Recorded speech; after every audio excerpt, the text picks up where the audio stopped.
ットさん、このアルバ音楽祭で久しぶりに会えてとても嬉しく思っています。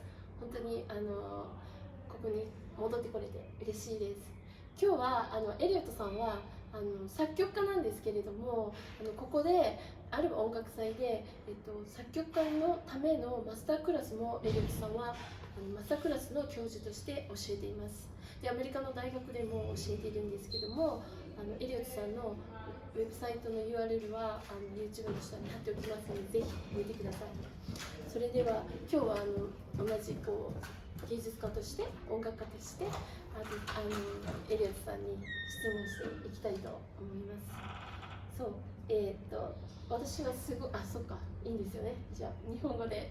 私はすごく作曲家の方をすごく創造的なクリエイティブな仕事としてすごく尊敬しているんですけれども、あなたは作曲するときにふっとメロディーができますか？それともよし、今これからよし作曲するぞって感じで作曲しますか？どんな感じですか？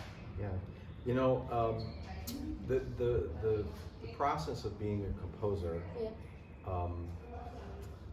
is part craft, like learning it's like learning a language. You know, you learn the alphabet and you put things together, and so there's some of this this craft aspect that goes into composing a piece of music. And so the Igor Stravinsky famously said that that one does not compose music, one constructs music. Much like you would build, say, a building. Okay. Yeah. But as far as like, does music come to me from some imagined space? Yeah.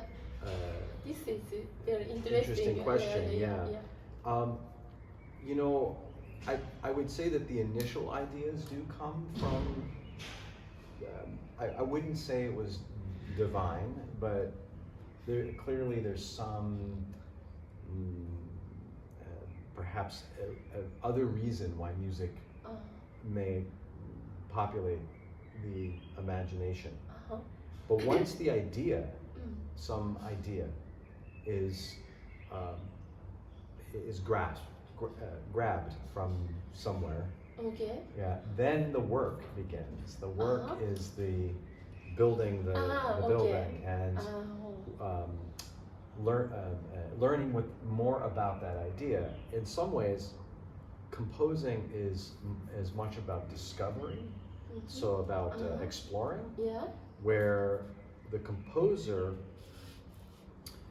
I like to think that the composer knows the whole piece, even if the composer isn't aware. So the composer then shines a light and finds the music and reveals the whole structure. And much of that is the craft. Like Stravinsky said, it's like a construction. Okay. I don't know where the initial ideas come from, if it's the universe or you know, if one is religious, maybe a god or gods or something like this. But for me, there is no day that goes by that I do not think about music in some way, and that some ideas that I never thought of before come to my mind. So it's always like a new thing. Okay. Yeah. It is very interesting. And what you told me, I think so. Of course, we pianists should have many experience, but the composer should have so many experience from around the world. Do you understand? And you should listen so many kind of folk music and Everything, so, yeah.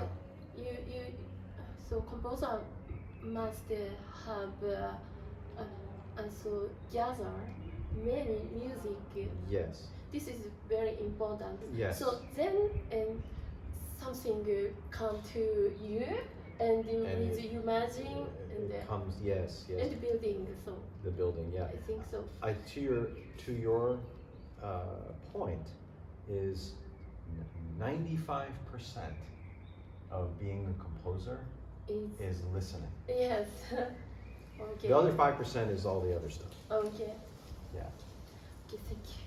そう、2番目の質問なんですけども、今日本とか、私ヨーロッパに来ても思ったんですけど、日本は特になんていうか即興がすごく流行ってて、なんか即興のできるピアニスト、もちろんヨーロッパもそうですけど、即興のできるピアニストがクラシック音楽のコンサートで即興もしてクラシックの音楽も弾くっていうのをよくやってるんですけども、作曲と即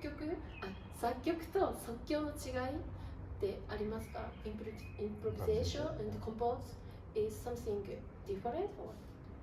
Yeah, and this is an excellent thing to speak about is that as a composer, I'm always improvising. Oh. So so I'm not much of a pianist. You're a much better pianist than I am. But I will go to the piano and I will. So I will also improvise in my head. Uh-huh. So the improvisation in my head and then the improvisation sort of through the keyboard, they sort of work together. Oh. And that's a lot of times that ideas come about through improvisation. Oh.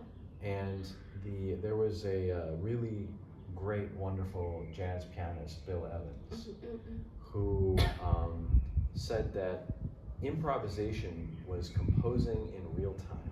Oh. So for every 1 second of time, there was 1 second of music. Okay. Whereas the composer slows the process so that for every 1 second of music, perhaps there's an hour's worth of thinking or working. So I don't see much of a difference between improvisation and composition. I see it as being absolutely linked. And I think most people tend to think that improvisation lies strictly within the domain of, say, jazz or something of this nature. But all musicians have an ability to improvise. Okay. I think that in the classical world, for performance practice, it's not encouraged because you're so busy interpreting and working on the interpretation of the already written music. That where do you find the space to put your own your own self into it, unless of course you're talking about opportunities in, say, Baroque music where you may do some improvisation with the ornamentation, or maybe a cadenza in a concerto that you may decide to you could improvise if you wished. I think that the separation between improvisation and performance is more artificial in education and pedagogy. Okay. It should be more together. Okay. Yeah. I think so. So sometimes pianist, just only pianist must without score play. So chamber music, they look at the score. Yeah. So but we play with a score normally. Yeah. So and then sometimes I feel training, so just training, so without score. But recently now I don't think so. Sometimes okay, I improve. If I forget something. Yeah, you know the feeling, you can make some. So if I think so, then it is more better to feel on the stage. Yeah, absolutely. It's important. So yeah.